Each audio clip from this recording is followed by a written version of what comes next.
ప్రపంచవ్యాప్తంగా game changer చిత్రం 11 రోజుల కలెక్షన్ రిపోర్ట్ ఏంటనేది మనం విశ్లేషణ చేసుకునేటువంటి ప్రయత్నం చేద్దాం. ప్రస్తుతం మనతో పాటున్నారు ప్రముఖ సినీ విశ్లేషకులు, ప్రముఖ సీనియర్ జర్నలిస్ట్ అగ్నిమూర్తి గారు. సార్తో మాట్లాడదాం. సార్ నమస్తే. సార్ నమస్తే కృష్ణ. గేమ్ చేంజర్ చిత్రం ప్రపంచవ్యాప్తంగా విడుదలై 11 రోజులు దాటింది. 11 రోజుల కలెక్షన్ రిపోర్ట్ ఏంటి అంటే ఏం చెప్తారు సార్? సంక్రాంతి సీజన్లో మొదట వచ్చిన సినిమా గేమ్ చేంజర్ అని మనందరికీ తెలిసిందే. ఒక శంకర్ లాంటి ఒక దిగ్దర్శకుడు, ఇండియాలోని టాప్ డైరెక్టర్స్లో ఒకరు, ఫస్ట్ టైం తెలుగులో డైరెక్ట్ చేసినటువంటి సినిమా కాబట్టి దీని మీద చాలా మంది అటెన్షన్ ఉండాల్సి ఉంది. సో ఆ మేనియా కనిపించాల్సి ఉంది. కానీ ఎందుకనో సినిమా రిలీజ్కి ముందు ఆ మేనియా కనిపించలేదు. దాని ప్రధాన కారణాలు రెండు. ఈవెన్ RRR లాంటి సినిమా తర్వాత గ్లోబల్ స్టార్ అనే ఒక ట్యాగ్ పొందినటువంటి రామ్ చరణ్ హీరోగా నటించినప్పటికీ కూడా సో కలెక్షన్ వైజ్గా చూసుకుంటే, అడ్వాన్స్ బుకింగ్స్ సేల్స్ పరంగా చూసుకుంటే ఆశించిన రీతిలో కనిపించలేదు అనేది ఒక వాస్తవం కనిపిస్తుంది.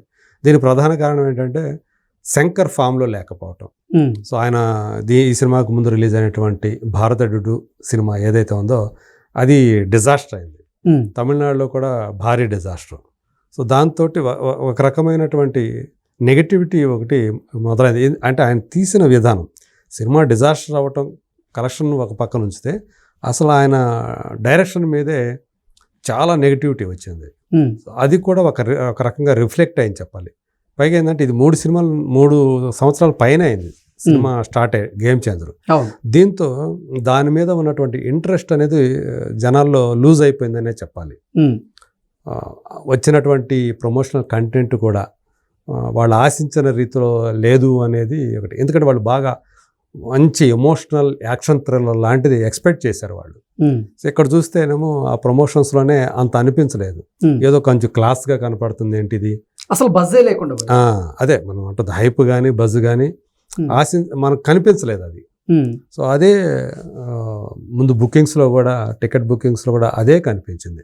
సో ఇప్పుడు 11 రోజులు పూర్తి అయిపోయింది. ఇవాళ 12వ రోజు నడుస్తూ ఉంది. ఈ 11 రోజుల కలెక్షన్ చూసుకుంటే ఎక్కడ కూడా బ్రేక్ ఈవెన్కి సమీపానికి కూడా రావట్లేదు. ఏ ప్రాంతం తీసుకున్నప్పుడు కూడా ఓవర్సీస్ అయినా అంతే ఉంది, 2 తెలుగు రాష్ట్రాలైంది, నార్త్లో అలాగే ఉంది, అలాగే శంకర్ సొంత రాష్ట్రమైనటువంటి తమిళనాడు అయితే మరీ ఘోరంగా ఉంది. Double disaster. అక్కడ 15 అంటే ఆయన సొంత ప్లేస్లో అయినప్పటికీ కూడా దీన్ని కొనటానికి డిస్ట్రిబ్యూటర్లో ఎక్కువ పెద్దగా ఆసక్తి చూపలేదు. అందుగురించి అది కేవలం 15 కోట్ల రూపాయల వాల్యూతోనే అక్కడ రిలీజ్ అయింది. మరి 15 కోట్ల రూపాయల వాల్యూతో రిలీజ్ అయితే కలెక్షన్స్ ఎలా ఉన్నాయంటే అందులో 30% అంటే 50% కూడా లేదు. అంటే 33% అంటే 5 కోట్లు అనుకున్నాం, అది కూడా రాల.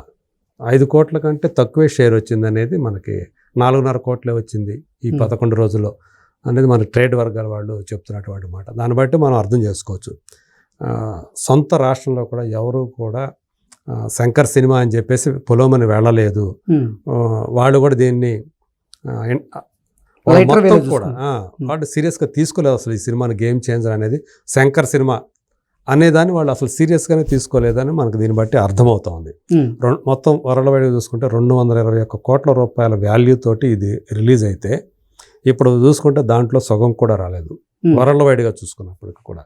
సో మన దగ్గర ఉన్నటువంటి సమాచారం ప్రకారం అయితే 11 రోజుల్లో ఇది 107 కోట్ల రూపాయల లోపే షేర్ సాధించింది వరల్డ్ వైడ్గా అని మన దగ్గరకు ఉన్నటువంటి సమాచారం. గ్రాస్ పరంగా చూసుకుంటే 196 కోట్ల రూపాయల లోపులే ఉన్నది అనేది సమాచారం. సో అదే నేను ఇంకా 4.5 అన్నాను, ఇక్కడ నా దగ్గర ఉంటే 4,22,00,000 అంట 11 రోజులకు వచ్చిన తమిళనాడులో వచ్చిన షేర్. ఓకే. సో యాక్చువల్గా దీనిది 15 కోట్ల రూపాయల వాల్యూ అక్కడ. సో దాన్ని బట్టి అక్కడ డబుల్ డిజాస్టర్ అనడానికి అన్ని అర్హతలు ఉన్నాయని చెప్పుకోవాలి. తెలుగు రాష్ట్రాల్లో, ఈవెన్ తెలుగులో చూసుకుంటే తెలుగు రాష్ట్రాల్లో కూడా ఇది 221 కోట్లలో 122 కోట్లు తెలుగు రాష్ట్రాల బిజినెస్ వాల్యూ అని లెక్కగట్టు ఒక అంచనా. సో కానీ ఇప్పటివరకు ఈ సినిమాకి వచ్చింది ఈ 122 కోట్లకు గాను 67 కోట్ల రూపాయలు మాత్రమే వచ్చింది అనేది షేర్ మనకు అందుతున్నటువంటి సమాచారం. ఈవెన్ అక్కడ 100 కోట్ల గ్రాస్ కూడా కాల. సో వాళ్ళు మొదటి రోజు 186 కోట్లు గ్రాస్ అని వేసుకున్నారు కదా. అసలు మొత్తంగా చూసుకుంటే ఇప్పటిదాకా వచ్చింది 196 కోట్ల రూపాయలు 11 రోజులకి. ఓకే. దాన్ని బట్టి వాళ్ళు ఎంత ఎగ్జాగరేట్ చేశారో మనం అర్థం చేసుకోవచ్చు. ఇక్కడ అంటే మొత్తం మొదటి రోజే 186 కోట్ల రూపాయలు కలెక్ట్ చేసినట్లుగా ప్రపంచవ్యాప్తంగా ఇచ్చారు. చేస్తే 11 రోజులకి ఏ రేంజ్లో రావాలా, ఉమ్. కానీ 11 రోజులకి ఇప్పుడు వచ్చింది మన దగ్గర ఉన్న దానిపైకైతే 195,65,00,000 రూపాయలే ఉమ్. అని మనకు అందుతున్నట్టు సమాచారం గ్రాస్. ఉమ్. సో అంత ఎగ్జాగరేట్ చేసి వాళ్ళు మొదటి రోజు వేశారనేది మనకు అందుతున్నటువంటి సమాచారం. ఈవెన్ కర్ణాటక కానివ్వండి, కేరళ కానివ్వండి. కేరళలో అయితే మరీ ఎంత ధర ఉంటే ఇప్పటిదాకా వచ్చిన షేరు 25 లక్షల రూపాయలు మాత్రమే. 25 లక్షలు అంతే కేరళలో. గ్రాస్ ఎంత సార్? అంటే మనకి ఇక్కడ గ్రాస్ రాదు, దీంట్లో రాదు. సో మనకు వచ్చే షేర్ మాత్రం వచ్చింది. వరల్డ్ వైడ్గా చూసుకున్నప్పుడు టోటల్గా అలాగే తెలుగు రాష్ట్రాలకు వచ్చినప్పుడు మాత్రం మనకి గ్రాస్ ఒకటి వస్తుంది. ఇది మాత్రం షేర్ వచ్చింది మనకి. ఓకే. సో అంటే దానికి డబుల్ వేసుకో ఒకవేళ ఈవెన్ అక్కడ డబుల్ వేసుకున్నా అంటే 1 CR కూడా కలెక్ట్ చేయలేకపోయింది. 50 లక్షలే ఉందంటూ. ఒకవేళ గ్రాస్ డబుల్ వేసుకున్నా 50 లక్షల లోపలే ఉన్నట్టు అనమాట.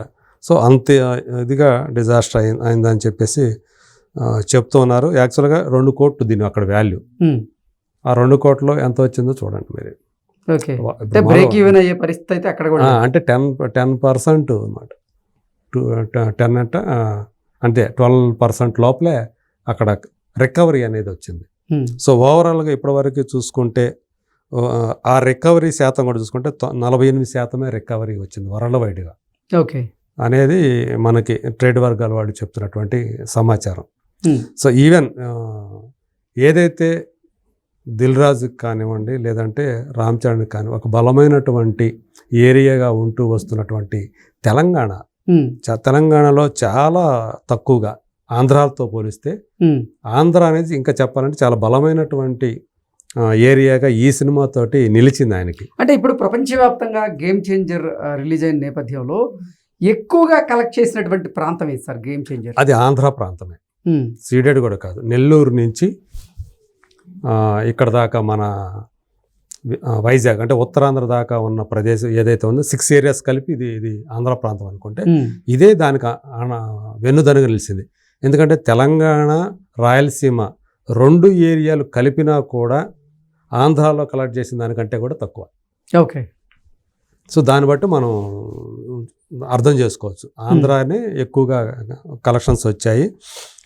నైజాంలో ఎందుకు తగ్గినట్టు? నైజాంలో యాక్చువల్గా 43.5 కోట్ల రూపాయలు అని చెప్పేసి అంచనా. ఆ 43.5 కోట్ల రూపాయలు బిజినెస్ వాల్యూ. దానికి వచ్చింది ఇప్పటిదాకా 19 కోట్ల రూపాయలు వచ్చినాయి. సో దాని బ్రేక్ ఈవెన్ అయ్యేటువంటి పరిస్థితి కూడా కనపట్ల దగ్గరలో. బ్రేక్ ఈవెన్ కాదు, సగం కూడా రావట్లా, సగం కూడా కాల. సగం కూడా అవుతుందా లేదా? సగం కావాలంటే 21.5 22 కోట్లు రావాలి. ఇప్పుడు వచ్చింది 19 కోట్ల రూపాయల లోపల. ఇంకా 3 కోట్లు వస్తాయా అది కూడా డౌటే తెలంగాణలో. ఎందుకంటే ఇప్పుడు బాగా సగానికి సగం వేసుకున్నా కానీ, ఎందుకంటే ఇక్కడ లక్షల్లోనే వస్తుంది, ఇప్పుడు కోట్లు రావట్లా. అంత బాగా డల్ అయిపోయింది ప్రస్తుతం. డిస్ట్రిబ్యూటర్ల పరిస్థితి ఏంటి సార్? అంతెందుకు మొత్తం కలిపి 2 తెలుగు రాష్ట్రాల్లో 11వ రోజు నిన్న ఎంత కలెక్ట్ అయిందంటే షేరు కేవలం 34 లక్షల రూపాయలు. కోటి రూపాయలు కూడా రా. దాన్ని బట్టి మనం అర్థం చేసుకోవాలి. వరల్డ్ వైడ్గానే 11వ రోజు వచ్చింది కేవలం 52 లక్షలు వరల్డ్ వైడ్గా షేరు.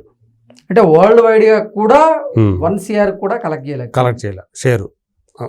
గ్రాస్ అయితే అయింది సార్. ఈ పరిస్థితుల్లో డిస్ట్రిబ్యూటర్ల పరిస్థితి ఏంటంటారు అసలు? అదే ఇక్కడ డిస్ట్రిబ్యూటర్లు అనేవాళ్ళు నిజంగానే నిండా మునిగిపోయారు. అయితే వాళ్ళలో ఎక్కువ మందికి సంక్రాంతికి వస్తున్నాం సినిమాను కూడా ఇచ్చాడు ఆయన. ఓకే. సేమ్ వాళ్ళ రెగ్యులర్ బయ్యర్సే దాన్ని తీసుకున్న వాళ్ళే దీన్నే. అది అతి కొద్ది మంది మాత్రమే విడిగా సంక్రాంతికి వస్తున్నాం కొన్నారు. వాళ్ళ పండగ చేసుకుంటున్నారు వాళ్ళు గేమ్ చేంజర్తో నిమిత్తం లేకుండా. గేమ్ చేంజర్ కొని సంక్రాంతికి వస్తున్నాం సినిమాను కూడా కొన్న వాళ్ళకి ఆ సినిమా లాసుల్ని 100కి 100% పొడచకపోయినా 80% కవర్ చేసేస్తుంది. 80 to 90% కవర్ చేసే అవకాశాలు సంక్రాంతికి వస్తున్నాం వల్ల కలుగుతున్నాయి. అందువల్ల వాళ్ళు గొడవ చేయట్లేదు. అయితే ఈ పాటికి ఇంటర్నల్గా చాలా గొడవలు అయిపోతూ ఉండేవి. వాళ్ళందరి పరిస్థితి కూడా దారుణంగా ఉండేది. సో ఇప్పుడు సంక్రాంతికి వస్తున్నాం అదే నిర్మాత కావటం వల్ల వాళ్ళందరూ కూడా గట్టెక్కుతున్నారని చెప్పేసి చెప్పుకోవచ్చు. అది ప్రస్తుతం అంటే గేమ్ చేంజర్ అనేది తమిళనాడులో అంటే శంకర్ సొంత రాష్ట్రంలో అనేటువంటి అక్కడ బాగా డల్గా ఉంది, డబుల్ డిజాస్టర్ అయింది. అంటే సౌత్లో మొత్తం కూడా ఒక రకంగా చెప్పినట్టు తెలుగు నాట కాకుండా మిగతా 3 రాష్ట్రాల్లో వాషౌట్ అయిపోయింది. తెలుగు నాట కూడా చూసుకుంటే ఒక్క ఆంధ్ర ప్రాంతం, కోస్టల్ ఉత్తరాంధ్ర ఇక్కడ మాత్రమే బాగుంది. సీడెడ్ కూడా తక్కువగానే ఉండే, నైజాం కూడా 50% కూడా రాని పరిస్థితి మనకు కనిపిస్తుంది. ఓకే, అది trend. Okay sir, thank you. Thank you.